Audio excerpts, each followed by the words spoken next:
जय हिंद दोस्तों, मैं हूं मेजर गौरव आर्य और आप देख रहे हैं मेजरली राइट। दोस्तों, कहीं इस्माइल हानिया का गेम ईरान ने तो नहीं बजा दिया? मैं सोच रहा हूं यार, कई कई ऐसी चीजें होती है ना जियो पॉलिटिक्स में। लोग कहते हैं एंड गेम क्या है। एंड गेम होता ही नहीं जियो पॉलिटिक्स में।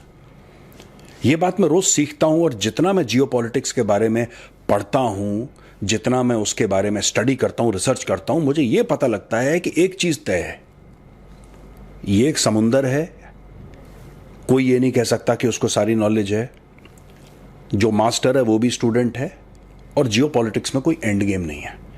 मैं आपको ये सब, आप बोलेंगे मेजर साहब आप फिलोसॉफिकल हो रहे हैं। फिलोसॉफिकल नहीं हो रहा भाई, मैं सच बात बता रहा हूं। देखो, एक तो ये थ्योरी है कि इस्माइल हानिया को मार दिया इजरायलियों ने, और वो मैंने भी कमेंट करा है, सबने कमेंट करा है, क्योंकि it has a typical Israeli Mossad signature. किसी को निपटाना, ऐसे गुड नाइट बोलो, और उसमें एक सेंस ऑफ सोफिस्टिकेशन था। लेकिन दो तीन चीजें ऐसी हुई, मैंने अपने वीडियो में भी बोला था कि हां मैं मानता हूं इजराइल ने इसको गुड नाइट बोला है, लेकिन मैंने अपने वीडियो में यह भी बोला था दोस्तों कि ऐसा क्या हो सकता है, आप कुछ दिन पहले का वीडियो देखिएगा, क्या ऐसा हो सकता है कि इसको गुड नाइट बोलने वाले खुद ईरानी हों? और उसके दो कारण हो सकते हैं। देखिए, ऐसा है कि 1979 के बाद जब शाह ऑफ ईरान को निकाल दिया और खुमैनी बन गए हेड, तब से ईरान के ऊपर सैंक्शंस हैं। ईरान को बड़ी उम्मीद थी कि चीन के साथ जो नजदीकियां हैं उसकी वजह से थोड़ा सा राहत मिलेगी, लेकिन वो हुआ नहीं। चीनी अपना फायदा देखते हैं। चीनियों को दुनिया में कोई लोग कल मरते हैं, आज मरते हैं, अभी मरे। चीनियों का ये एटीट्यूड है लोगों के लिए। चाइनीज अपना फायदा देखते हैं, सिर्फ अपना। अच्छा, अपना फायदा सब देखते हैं यार, भारत भी देखता है, अमेरिका भी देखता है, लेकिन चीनी जो है ना, चीनी उसी टाइप का है। वो जो पुरानी हिंदी फिल्मों में नहीं दिखाते तो वो मनी लेंडर जो होता था, China is exactly like that. अब मैं आपको एक और बात बताता हूं। इस्माइल हानिया मरता है, ईरान कहता है हम हमला करेंगे, हमला करेंगे, हमला करेंगे, हमला करेंगे। ईरान हमला नहीं करता। हां, हिजबुल्लाह हमला करता है, हिजबुल्लाह हमला करता है। लेकिन हिजबुल्लाह और इजराइल के बीच में बातें भी चलती हैं कि यार, ना तुम एस्केलेट करना चाहते हो भाई, ना हम एस्केलेट करना चाहते हैं। तुमने बम मार दिया, हमने बम मार दिया, बराबर है। अब ठू ठू ठू ठू ठुस ठुस करते रहो। बड़ी बड़ी कार्रवाई ना तुम करोगे ना हम करेंगे। हिजबुल्लाह भी शांत बैठ जाता है और इजराइल भी शांत बैठ जाता है। अब अचानक ईरान से खबर आती। मैं क्यों कह रहा हूं आपको, कभी कभी ना फॉल्स फ्लैग हो जाता है। दोस्तों, एक बड़ी हैरानकुन खबर आई है। खबर यह आई है कि ईरान के सुप्रीम लीडर अयातुल्लाह खमेनी का यह कहना है कि हम न्यूक्लियर नेगोशिएशंस अमेरिका के साथ परस्यू करेंगे, और कोई लिमिट नहीं है कि हम दुश्मन के साथ बात करें। यानी कि कोई रोक टोक नहीं है इसमें, कोई हद नहीं है, हम बात करेंगे। अचानक ऐसी बात बोलना। कल तक तो यह कह रहे थे कि मार गिराएंगे, और अमेरिका को भी मार गिराएंगे, और इजराइल को भी मार गिराएंगे, और खून की नदियां बहेंगी, और फलाना होगा, ढिमका होगा। अचानक क्या हुआ? ये अमन शांति सुख चैन की बातें क्यों?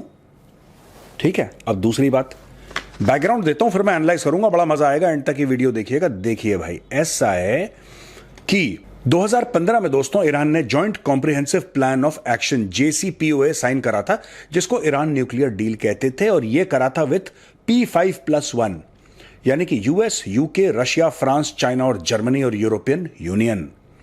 और इसमें बोला था कि साहब आप सैंक्शंस हटाइए, हम अपना न्यूक्लियर प्रोग्राम रोक देते हैं। अचानक हार्डलाइन नेता, सुनिएगा ध्यान से, हार्डलाइन नेता कौन? इब्राहिम रईसी, वो हेलीकॉप्टर क्रैश में मर जाता है। हार्डलाइन, खून की नदियां बहा दूंगा, बम मार दूंगा, इस टाइप का वो मर जाता है। और फिर एक केयरफुली क्राफ्टेड चुनाव के बाद पावर में आते हैं मसूद पिज़श्कियां। मसूद पिज़श्कियां पावर में आते हैं, और मसूद पिज़श्कियां का डे 1 से यही फिलॉसफी रही है कि यार सैंक्शंस बहुत ज्यादा हमें क्रिपल कर रहे हैं, हमें वेस्ट के साथ एंगेज करना है, हमें पश्चिमी देशों के साथ। ये हम तुम्हें मार देंगे, बम गिरा देंगे, ये सब कहने से कोई फायदा नहीं है।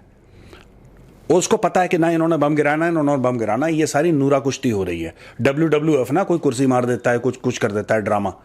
एक्चुअल लड़ाई नहीं चल रही है, नूरा कुश्ती हो रही है, उसको भी पता है।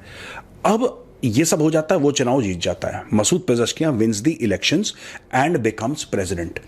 जिस दिन वो शपथ लेनी होती है, उसकी शपथ के लिए आता है इस्माइल हानिया, और इस्माइल हानिया को शपथ लेने के बाद, वो सेरेमनी अटेंड करने के बाद, उसको रात को गुड नाइट बोल दिया जाता है। वो मर जाता है। बड़ी लंबी चौड़ी बातें होती हैं, जिहाद फी सबीलिल्लाह, हम तुम्हें मारेंगे, हम ये करेंगे, होता जाता कुछ नहीं है। और अब ये कह रहे हैं कि हम अमेरिकन से बात करेंगे। दोस्तों, आप कभी कभी सोचना, ये आपको लग रहा है ये चीज नॉर्मल है? मुझे तो इसमें कोई चीज नॉर्मल लग नहीं रही, मुझे कोई बात नॉर्मल लग नहीं रही। और मैं आपको एक और बात बताता हूं, ये देखिए साहब, ये पेजेश्कियां की लिबरल अप्रोच डे वन से रही है, जब से वो पॉलिटिक्स में आया है। और वो कहता है कि वेस्ट से बात करो, वेस्ट से बात करो। हम लोग वेस्ट से बात क्यों नहीं करते? अच्छा सोचिए, इस्माइल हानिया को मोसाद ने नहीं मारा, मान के चलिए, एक मिनट, हाइपोथेटिकल सिनेरियो है, एकेडमिक डिस्कशन के लिए हम मान लेते हैं। वैसे अभी भी फिंगर वहीं पे पॉइंट हो रही है कि मोसाद ने निपटाया, पर मान के चलिए कि इनके बीच में कोई डील है, इनके बीच में डील है। इजराइल कहता है ठीक है। अब ये क्यों बात कर रहा है? क्योंकि 2015 में जो डील हुई थी उसमें बोला था कि हम सैंक्शंस हटा देंगे, न्यूक्लियर पावर आप परस्यू करो, हम आपको न्यूक्लियर पावर परस्यू करने से रोकेंगे नहीं, बट हम लोग इसको ट्रांसपेरेंट बनाना चाहते हैं कि जो भी आए इंस्पेक्शन करके साफ चला जाए ईरान, जब जिसका मर्जी हो, जिसकी मर्जी हो, वो आए देखे कि ईरान इसके हथियार नहीं बना रहा। बिजली सप्लाई के लिए और कामों के लिए अब न्यूक्लियर एनर्जी करनी है आप करो, लेकिन इसको वेपनाइज मत करना, हथियार मत बनाना। आप इसकी गारंटी तो हम सैंक्शंस उठाते हैं। जो सैंक्शंस उठाते हैं वाली चीज है, ये ईरान के लिए बड़ा, जिसको मुंह में पानी लाने वाली चीज है यार। ये जो सैंक्शंस हटाने वाली बात है ना, इससे ईरान के मुंह में आ गया पानी। एक्चुअली अभी तक सारा कुछ ठीक हो जाता, डोनाल्ड ट्रंप ने पुल आउट कर लिया इसके बीच में।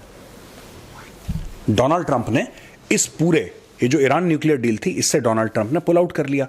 और जब डोनाल्ड ट्रंप ने पुल आउट कर लिया दोस्तों, उसके बाद ईरान वापस एनरिचमेंट में चला गया। अब ईरान कह रहा है देखो यार ठीक है, अगर आप हमें गारंटी देते हो कि आप सैंक्शंस हटाओगे, हम पीसफुल न्यूक्लियर जो एनरिचमेंट है हम उसको परस्यू करेंगे, हम इसके हथियार नहीं बनाएंगे। और सही बात है, देखो ईरान पे कोई अटैक नहीं कर रहा, ये सारा का सारा पॉलिटिकल गेम है यार। ये सारा का सारा कि ईरान खड़ा हो जाएगा, यहूदियों को मार, क्यों मार देगा यहूदियों को? वो तुम्हें थोड़ा मार रहे हैं यार, वो तुम्हें मार रहे हैं, तुम क्यों मार दोगे उनको? और अभी तक तुम कहते हो कि यहूदियों को हम खत्म कर देंगे। ये सब बड़ी बड़ी बातें हैं, लोगों को इकट्ठा करना, जज्बाती करना, लंबी चौड़ी फेंकना। 5-6 मिलके तो मार नहीं पाए उनको, अब क्या मार लोगे यार? क्या मार लोगे तुम?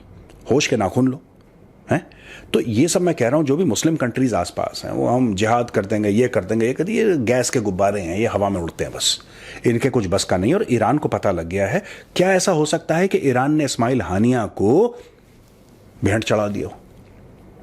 सोचिएगा कभी इसके बारे में, क्योंकि आज की तारीख में अचानक इस्माइल हानिया के मरने के बाद जो जिहाद की कस्में खाई थी, और कितना हुआ, महीना भर तो हुआ उसको मरे हुए, जो कस्में खाई थी कि हम ये कर देंगे और अमेरिका को ऐसा कर देंगे और इजराइल को ऐसा कर देंगे, इसराइल को ऐसा कर देंगे और इसको ऐसा कर देंगे, वो कहां गया? इसको ऐसा कर देंगे, क्या हो गया उसका? कुछ तो बताओ मैं कि जनाब ये हो गया है। नहीं, अब ये कह रहे हैं कि हम अमेरिका से बात करेंगे। और अमेरिका और इजराइल को, ये दोनों के दोनों मुल्क है ना, अमेरिका और इजराइल, इसको पूरा मुस्लिम वर्ल्ड, 57 कंट्रीज में, सिर्फ ईरान की बात नहीं कर रहा हूं, 57 मुस्लिम कंट्रीज इनको एक नजर से देखती हैं। इनकी नजर में अमेरिका और इजराइल दो अलग अलग चीजें नहीं है।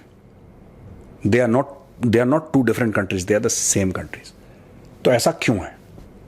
सोचिएगा इसके बारे में, क्या बहुत बड़ा गेम हो रहा है?